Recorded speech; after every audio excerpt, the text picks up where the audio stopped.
On a le plaisir d'accueillir, de changer de sujet, d'accueillir une jeune femme qui a tout sacrifié à sa passion pour les cochons. Caroline Dubois est une ancienne assistante de direction dans l'aéronautique qui a fondé il y a 15 ans le refuge Groing-Groing pour accueillir des animaux de ferme du 3e âge ou qui ont été maltraités, et tout particulièrement les cochons, comme Philippe Solers qui considère que le cochon est un animal alchimiste transformant toute ordure en or.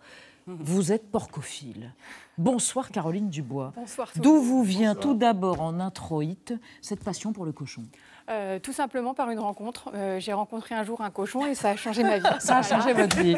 Où avez-vous rencontré ce cochon? À l'époque du refuge ou bien en amont? Non, en amont. En amont. En vacances, en fait. Voilà. Et j'ai vu une dame qui lui apprenait à répondre à son nom, à le faire s'asseoir. C'était un chien. Oui, vous n'aviez pas vos lunettes. Voilà, c'est ça. Cette dame est donc folle. Et ça me fait bien rire maintenant puisque je suis 3 stades au-dessus de ça. Donc, Bon, Caroline Dubois, sérieusement, il y a 15 ans, vous fondez avec une amie vétérinaire un refuge dans lequel vous estimez qu'il est urgent d'accueillir les bêtes abandonnées, maltraitées, les animaux qui sont rejetés par les élevages, par exemple? Oui, alors c'est surtout ça, en fait. On a commencé par récupérer des cochons vietnamiens que les gens prenaient comme animaux de compagnie et puis abandonnés au bout de quelques mois. Oui, parce que ça grossit, hein, ça fait 80 kilos adultes, donc voilà, ça, si on peut faire passer ce message.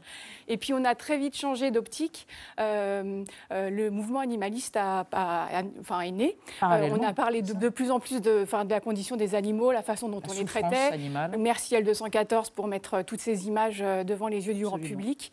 Et du coup, on s'est dit qu'avoir un lieu où on pouvait montrer aux gens quel type de relation on pouvait nouer avec ces animaux-là, qui sont aux antipodes de ce qu'on peut avoir en tête, en fait, c'était important. Donc vous faites à la fois de l'accueil, vous les hébergez, vous les soignez, vous les aimez, et vous invitez le public régulièrement à venir se sensibiliser. Voilà, une fois par mois, le grand public peut venir au refuge, visiter le refuge et rencontrer les animaux.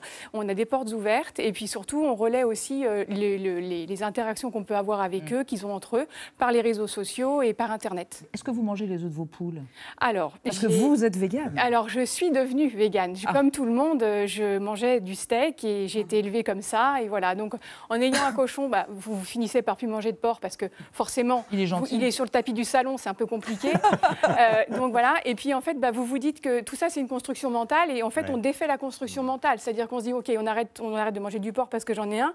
Est-ce que si j'avais une vache, du coup? Et voilà. Et c'est comme ça que ça. Voilà, c'est comme ça. Et c'est comme ça que vous avez accumulé les ânes, les veaux, les vaches, les dindons, les dindons échappés du camion à la veille de Noël. Oui, alors ça, voilà. C'est une plaisanterie. Non. Alors, il a sauté du camion. Il a réellement sauté du camion et ça arrive plus souvent qu'on ne le pense. Et donc, en fait, les pauvres gens qui sont en voiture derrière voient donc un dindon sauter du camion, récupèrent le dindon parce et qu'ils sentaient qu'il allait se passer un truc le lendemain, en l'occurrence que c'était Noël. Non, je pense qu'ils sautent régulièrement du camion à Noël ou pas. Mais je trouve que c'était la veille de Noël. Il faut dire que les conditions de transport pour ces animaux sont horribles. Donc, en fait, c'est tellement concentré dans les camions que s'ils peuvent s'en échapper, ils s'en échappent. Caroline Dubois, le cochon, paraît-il, est un animal qui a la connaissance de lui-même. Il passe le stade du miroir, oui, c'est ça? Il passe le stade du miroir. Conscience de soi. Exactement. En fait, Churchill a été un visionnaire sur ce point-là. Où il disait que les chiens vous regardaient avec passion. Voilà, les chats vous regardaient avec condescendance. Et le cochon était, en fait, vous regardait comme son égal, d'égal à égal. Et c'est vraiment cette espèce de sentiment qu'on a. Vous vous rendez compte au quotidien de cette forme d'intelligence-là? Oui, vous pouvez... en fait, ils sont beaucoup plus intelligents qu'un chien. Par exemple, dans les apprentissages, il suffit de 3 fois leur apprendre leur nom pour qu'ils le connaissent. Ils peuvent résoudre des problèmes. Par exemple, ouvrir un tiroir coincé avec un loquet pour les enfants, vous savez, pour pas qu'ils jouent avec le tiroir. Ils vous le délocent aussi intelligent qu'une corneille, en somme. Quasiment. Oui, non, vraiment. Et puis, c'est pas moi qui le dis, hein, c'est des études faites par plein de scientifiques. Enfin, voilà, c'est vraiment très, très intelligent. Et puis, du coup, ça ouvre le champ des possibles parce que vous vous dites, si ce cochon qui est si mal aimé, en fait, est tout l'inverse de ce qu'il est, si on a un peu de temps avec tous les autres animaux de ferme, entre guillemets, on noue cette relation et on les voit plus pareil. J'ai les mêmes relations qu'avec un chat ou un chien, en fait, pareil. Alors, toutes les informations sur Groing-Groing, le refuge, sur le site de l'émission, pour que des enfants, des carnivores patentés comme Pascal Blanchard, qui ira en famille, ou Citon, ou Madame Gardiani, puissent venir faire... Une insulte, c'est pas possible. On parle d'insulte homophobe, ça c'est une insulte végophobe. Non, ça je tolérerai pas ça. Embrasser le cochon. En tout cas, nous, on reçoit n'importe qui. Tout le monde. Les véganes, tous les cochons sont les véganes ou non? Tout à fait. D'accord. C'est le but de faire connaître. Merci, chère Caroline Dubois. Attendez, un dessin pour vous par Thibaut Souls. Oui, regardez. Cette ferme refuge dans la Sarthe accueille depuis récemment un couple de pichapardeuses.